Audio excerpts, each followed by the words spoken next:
apa yang membuat lu itu semangat untuk kerja di sini? Apakah lu tertarik karena salary-nya atau ilmunya? Terpilihnya jadi best employee ini sendiri nggak ada omongan ya.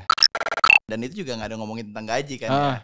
Tapi kalau gaji kalau bisa ya dibantu lah.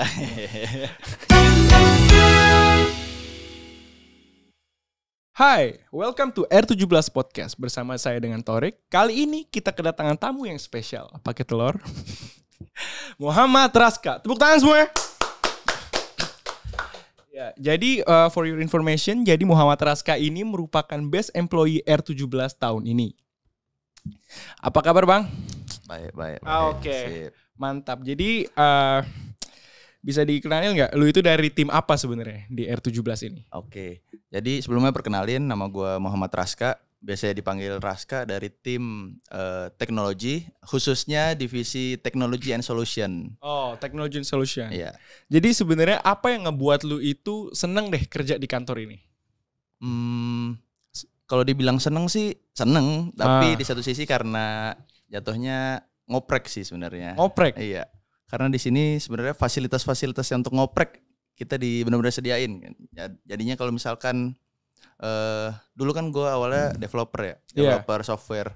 Nah di situ apapun yang emang diperlukan kayak misalkan server ataupun laptop ngoding itu kan gue provide sendiri semua. Nah dengan gue masuk sini semua itu udah di provide, mulai dari laptop, mulai dari server ataupun ya internet bandwidth, IP dan lain-lain tuh udah disediakan. Jadi gue bisa fokus terhadap ngopreknya itu. Oh gitu. Tapi emang dari awal lu emang udah tertarik dengan bidang IT?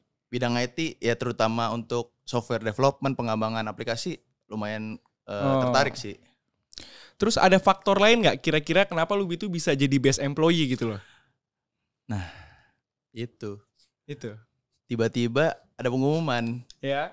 Best employee terpilih tahun kemarin itu tahun ini sih. Tahun ini tuh gua. Oh, berarti maksud gua itu nunjukin gitu loh. Umur tuh nggak membatasi gitu. Betul. Jadi kan belum tentu yang tua-tua, maksud gua bukan tua ya. sorry. Bulan lahir. Yang berpengalaman, yang memiliki banyak pengalaman bukan suatu acuan gitu loh. Bukan menjadi suatu acuan. Bisa jadi. Padahal lu sendiri belum punya banyak pengalaman ya. Maksud gua kayak lu punya ini nggak? Lu pernah kerja di tempat sebelumnya apa gimana? Kerja sih paling magang ya. Magang itu pun magang wajib gara-gara kuliah di salah satu bank Indonesia.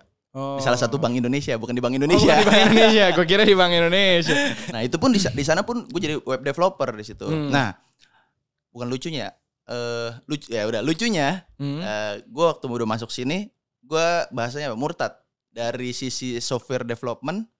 Software developer terutama front end itu gue berubah jadi apa bahasa infrastruktur lah, solution architect, di mana gue memberikan solusi apapun yang emang di provide. Nah, terutama di situ solusi-solusi untuk infrastruktur seperti data center, network. Nah itu kan sebenarnya bukan hal yang pernah gue pelajarin ya. Nah selama setahun ini pun ya gue belajar dari orang-orang yang ada. Mulai dari atasan gue sendiri, mulai dari vendor-vendor yang emang ditemuin di sini. Nah ya udah itu sumber belajar baru lah bagi gue. Oh jadi lu mulai sebenarnya benar-benar terbalik banget ya, 180 derajat. Lu mulai di mana, tiba-tiba akhirnya di mana gitu. Bisa dibilang sih itu, makanya gue kalau misalkan ditanya sama teman-teman gue, lu bisa survive nggak sih di sisi yang emang murtad dari dari awal bukan ranah lu, ya bisa-bisa aja karena sebenarnya masih ada irisan antara kedua itu. Nah misalkan di software development kan pure emang buat software ya. Nah sedangkan di perangkat lunak di infrastruktur itu pun ada sisi software development yang nggak kelihatan gitu. Kayak misalkan ngebuat OS kan yang ngebuat kan software development, bukan si infrastruktur. Nah di situ kita tahu jadi apa aja sih fungsi-fungsi yang bisa dihilangkan, fungsi-fungsi yang bisa optimal itu karena pemikiran gue dari software developer lah jatuhnya. Jadi maksud gue ya ini nunjukin gitu loh buat anak-anak muda yang nonton. Jadi maksudnya ini bukan merupakan halangan untuk terus berkarya. Amin. Buktinya aja Raska gitu kan. Dia walaupun masih muda, dia paling muda loh menurut gue. Maksudnya selain gue ya. Ini maksudnya termasuk yang paling muda di kantor ini. Kita beda setahun doang ya. Iya. Maksudnya anak yang baru masuk aja bisa jadi best employee gitu kan. Maksudnya ya mantap banget. Gue pengen ngomong nih sebenarnya. Iya gimana? Antara gue paling the best atau gak ada pilihan lain gue. Oh nggak mungkin sih. Menurut gue sebenarnya. apa mungkin ada faktor-faktor lain yang membuat lu tuh tiba-tiba semangat gitu loh. Bisa lu kan kadang-kadang nggak nyadar. Nah itu yang gue nggak sadar, itu yang gue nggak tahu kan. Bener, di satu sisi ya mungkin apa contohnya mungkin background dari orang tua misalnya gitu loh, ataupun misalnya pengaruh dari teman-teman lu. Emang teman-teman lu anak-anak IT atau gimana? Jadi lu di rumah pun lu ya kerjaannya ya kayak lu kerja di sini. Nggak nyampe kayak gitu dong. Oh nggak gitu kan, kita nggak tahu. Kan kita bukan tetangga. Di rumah ya tetap tidur lah, tetap malas-malasan. Nah di satu sisi kalau gue cerita tentang kuliah gue, ya gue juga sebenarnya biasa-biasa aja. Tapi di satu sisi mungkin karena emang di sini difasilitasi ya. Jadi jatuhnya, kapan lagi nih sebelum nanti tidak ditindaklanjuti. Oh, sempet nyangka nggak lu tiba-tiba jadi best employee? Kepikiran aja enggak nih, kayak malah sempet di kepikiran nih apa dikerjain ini ya, apa di prank gitu ya. Ternyata kok bisa jadi employee. Enggak lah, best employee itu karena kinerja lu dibuktikan. Amin. Gitu. Siap. Ngomong-ngomong kan lu udah jadi best employee nih. Karir ke depan lu tuh gimana? Mungkin untuk karir ke depan sendiri sih gue terlalu luas ya jatuhnya. Kayak misalkan kalau misalkan gue fokus ke infrastruktur lagi, nanti terjadi lagi nih dari software pindah ke infrastruktur. Di satu sisi kalau misalkan gue terlalu fokus, agak bahaya juga nih. Oh gitu. Udah fokus ternyata dikasih yang lain. Nah misalkan dikasih tiba-tiba tentang data engineering atau data science ya, itu kan ranah yang belum pernah gue pegang. Nah di satu sisi gue nggak pengen lah jadi terlalu spesialis di satu sisi. Misalkan udah fokus di software developer, tiba-tiba harus memaksakan diri untuk belajar infrastruktur. Nah itu kan sebenarnya agak bukan penyesalan ya jatuhnya, padahal bisa nih diimbangi semuanya.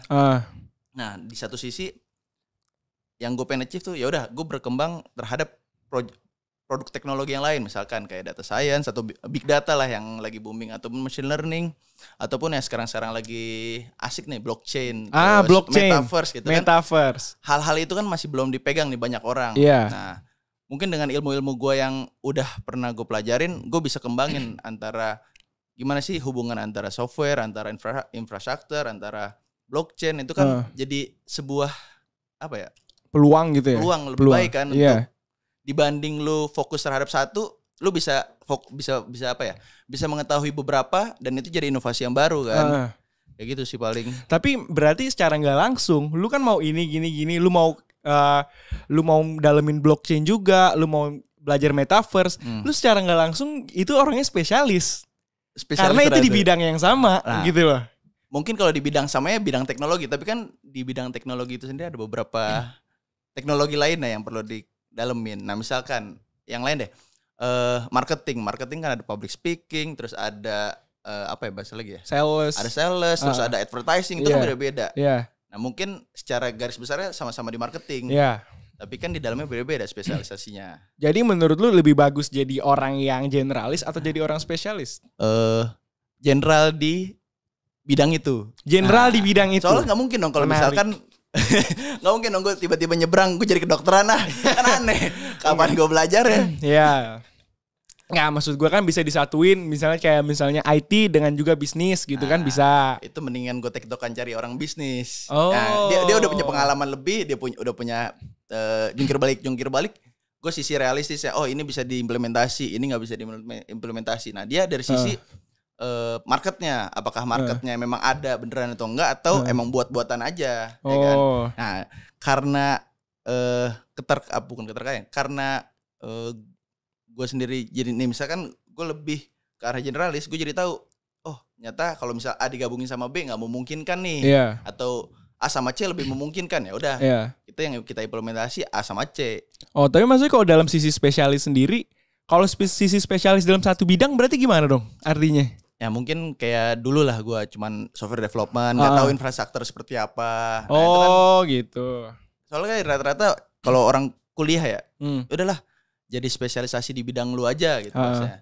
Padahal kalau waktu gue masuk Fakultas Ilmu Komputer, di situ bidangnya kan banyak banget. Ada yang ke arah hardware, ada yang ke arah software, ada yang ke arah ya pengembangan proyeknya. Nah, itu kan beda-beda sebenarnya kan.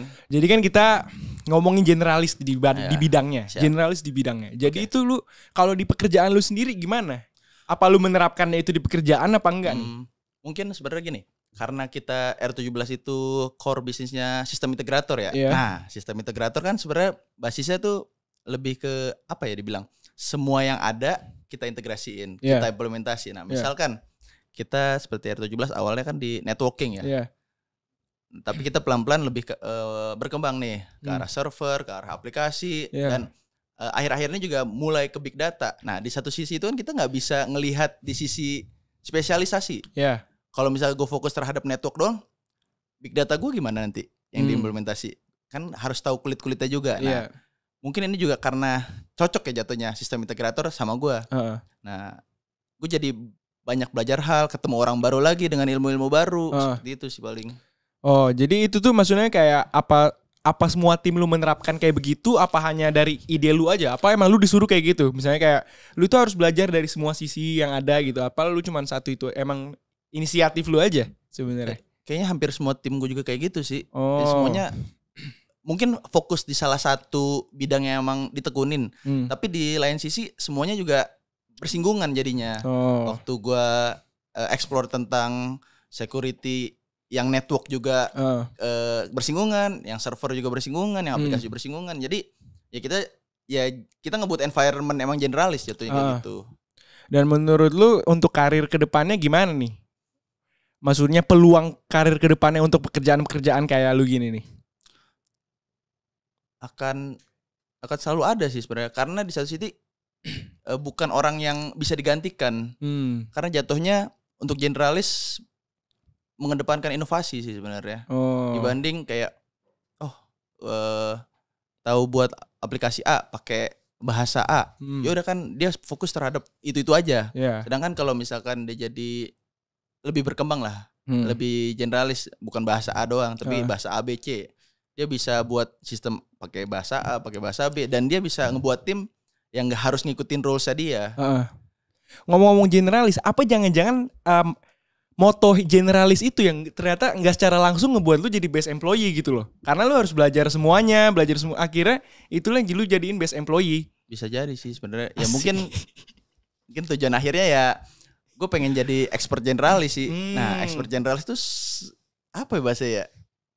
Spesialisasi di generalis yang gue ambil gitu. Jadi secara nggak langsung lu menguasai semuanya. Amin kalau sanggup ya. Iya. Gue baru tahu loh, maksudnya itulah yang membuat kan kalau gue tuh dalam mindset gue kalau misalnya harus bisa tuh menurut gue lebih mending bisa satu tapi spesialis gitu loh.